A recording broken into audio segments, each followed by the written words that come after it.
السلام علیکم ناظرین، میں ہوں ایم واجد 7H نیوز میں آپ کا خیر مقدم ہے۔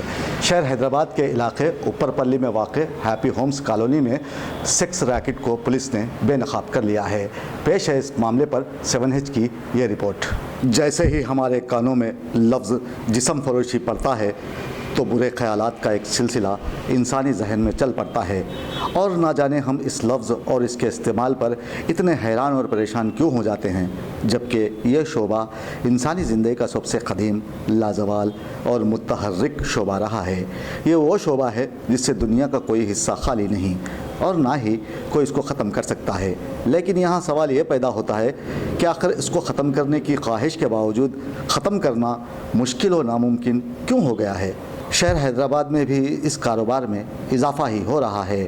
منڈی کی اس معیشت میں جہاں ہر اخلاقی قدر بکتی ہے، ہر اصول، ہر قانون فروخت ہوتا ہے، انصاف اور منصفوں کی بولی لگتی ہے، ہر رشتہ فروخت ہوتا ہے، وہاں انسانی گوشت سب سے ارزاں اور بے مول بک رہا ہے۔ دوسری تمام اجناس کی طرح عورت بھی سستی بکنے والی جنس بنی ہوئی ہے۔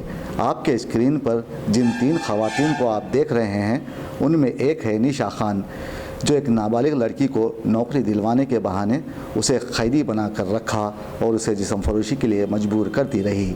دیگر 2 خواتین جو پہاڑی شریف کی متوطن ہیں، ان کا نام ہے تحسین فاطمہ اور صبا۔ اپنے چہرے انہوں نے ڈھانپ تو رکھے ہیں، لیکن ان کی کرتوت منظر عام پر آ گئی ہے۔ ان کے ساتھ موجود 3 افراد جو کہ گراہک بتائے گئے ہیں، انہیں بھی راجندر نگر پولیس نے حراست میں لے لیا ہے۔ اب جبکہ بے روزگاری کے باعث سماج کے تمام رشتے ٹوٹ کر بکھر گئے ہیں، غریب اور حالات سے تنگ آ کر خواتین عصمت فروشی کی صنعت میں روزگار ڈھونڈ رہی ہیں۔ یہ بھی ایک حقیقت ہے کہ حالات سے تنگ آ کر جب عورت روزگار کی تلاش میں اپنی قوت محنت کا سودا کرنے بھی نکلتی ہے تو اسے وہاں سب سے پہلے جسم کا سودا کرنے پر مجبور کیا جاتا ہے۔ مسلم خواتین کو دیکھنے کے بعد ہر انسانی ذہن یہ سوچنے پر مجبور ہے کہ یہ خواتین کدھر جا رہی ہیں۔